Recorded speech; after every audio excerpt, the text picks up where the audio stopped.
Matteus 24 vers 44 sê, daarom moet julle ook voorbereid wees, want die seun van die mens kom op 'n tyd wanneer julle dit nie verwag nie. Jy sien, ons as kinders van die Here se harte word gelei deur geloof en is te alle tye gereed vir die geseënde wederkoms van Jesus met heerlikheid op die wolke van die hemel. Om goed voorbereid te wees vir Jesus se wederkoms, is ons wandel met die Here dag vir dag noodsaaklik. Christus Jesus mag hierdie jaar terugkeer en ons as getroue dienaars moet gereed gevind word. Ons Christelike huise, ons kerkdeelname, ons daaglikse lewe moet alles in orde gevind word. Ons weet dat ons tekortskiet en ons stryd teen sonde is baie werklik, maar Jesus is ons verlosser en ons word geregverdig deur geloof en het vrede met God. Selfs as Jesus nie in 2026 terugkeer nie, sal ons goed voorbereid wees deur die beste te verwag, sekerlik tot seëninge lei.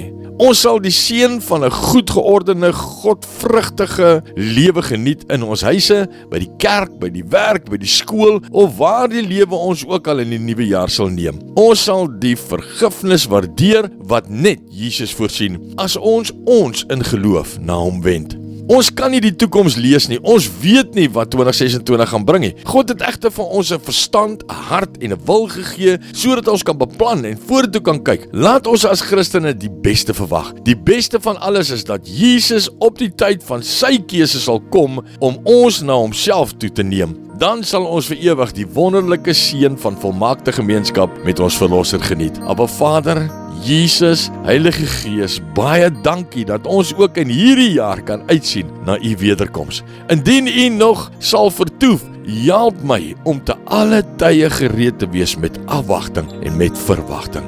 In Jesus se naam, amen.